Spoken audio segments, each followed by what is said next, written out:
early years. And she's described it like this: every day we squeezed into our respective cubby holes with just enough room for a piano, a bench, and maybe a chair for the lyricist. You'd sit down and write and could hear someone in the next cubby composing a song exactly like yours. So then you go see a producer like Don Kirshner and he would say, we need a new hit. And so we'd all go back and write a song, and then the next day we'd audition it for the producer, for someone like Bobby V or something. So here is some pictures of the songwriters, their faces, but you'll hear the songs that they wrote, and you may be surprised.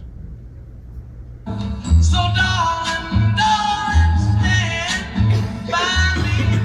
Oh, stand by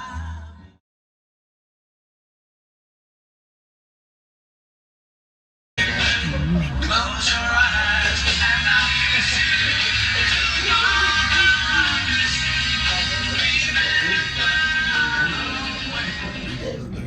The daddy's in the background in the living room, and he's not sure what's on the TV, but his daughters are excited. Every time I do this, I have the same reaction when they have shots of the girls screaming and crying and so distraught. And you all laugh like you didn't do that. Yeah, admit it. I mean, just own up to that, because they were a force to be reckoned with. Raise your hand if you saw that live on Ed Sullivan.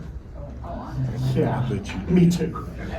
Because February 9th, 1964, a record 73 million people watched the Beatles on the Ed Sullivan Show. That was a record.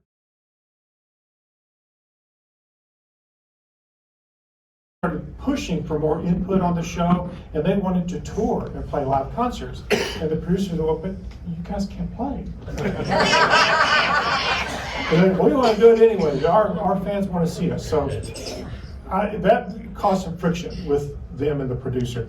We'll get back to that story in a little bit. But I want to stop at 1966, because that year saw the United States torn over the war in Vietnam.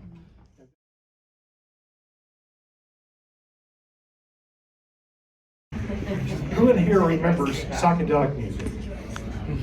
You actually do? From about 1966 through the end of the decade, this reflected experimentation with psychedelic drugs, Eastern religions, philosophy, musical influences. Sometimes the lyrics tended to be a little more poetic and reflected youth culture changes in the late 60s, like the war and civil rights, etc. These were long songs.